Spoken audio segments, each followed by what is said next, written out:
Hujambo na karibu tena mtazamaji wa The World News katika kipindi hiki cha ulimwengu wa siasa. Mimi ni Adam Hussein. Mgogoro nchini Sudani unazidi kutokota huku raia wakiuana wenyewe kwa wenyewe.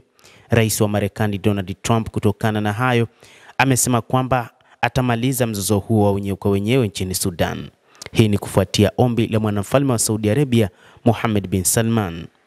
Wakati wa ziara iliyofanyika siku ya Jumanne, Mohammed bin Salman alimwambia rais wa Marekani Donald Trump kwamba moja kati ya changamoto iliyopo katika mataifa ya Afrika ni pamoja na mgogoro wa kikatili uliopo huko nchini Sudan, ambapo raia wamekuwa wakiuliwa bila hatia, na rais wa Marekani Donald Trump ameapa huku akikemea kile alichokiita ni ukatili mkubwa na kwamba lazima ukatili huo ukome katika mgogoro ambao ulipuuzwa hapo awali.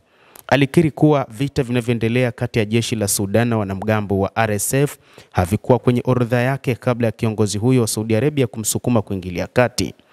Lakini Trump alisema sasa atafanya kazi ya kutuliza mgogoro huo kwa ushirikiano wa madola ya kikanda ikiwemo Umoja wa Falme za Kiarabu ambao unakanusha tuhuma za kuunga mkono RSF kwa kuwapa silaha na mamluki. Saudi Arabia inaunga mkono serikali inayoegemea upande wa jeshi.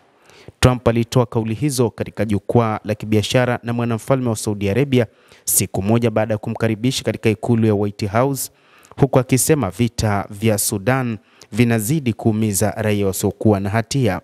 Vita vya Sudan vimeua makumi na maelfu ya watu na kusababisha karibu watu milioni 12 kupoteza makazi tangu vilivyoanza mnamo mwaka 2023.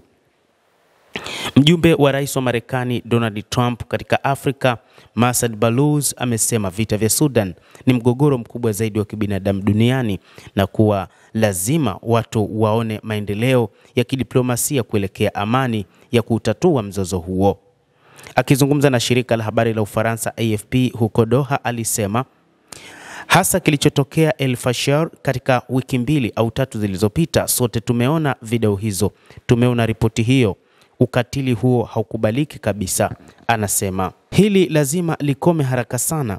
Tangu kuzuka mapigano Aprili 2023 kati ya jeshi la Sudan na wapiganaji wa RSF, kumetokea vifo vya makumi na maelfu ya watu na kupoteza makazi yao karibu watu milioni 12. Watu wanapata shida katika maeneo hayo, lakini yote haya yamesababishwa na kundi la watu ambao hawaangalii maisha ya watu zaidi ya kutazama maisha yao.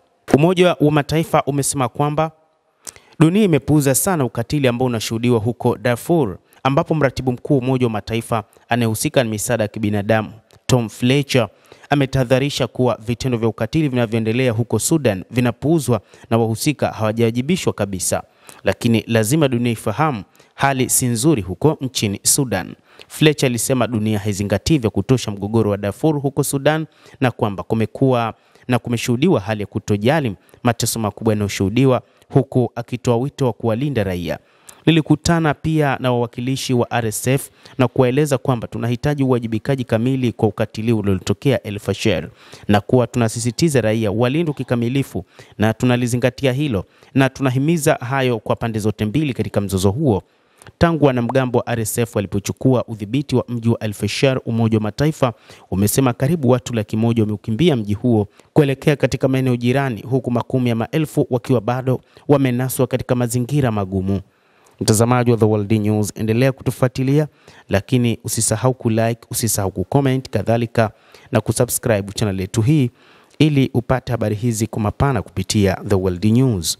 Mimi ni Adam Hussein, endelea kuwa nasi wakati wote, endelea kutufuatilia uweze kufahamu ni nini kinajiri katika ulimwengu.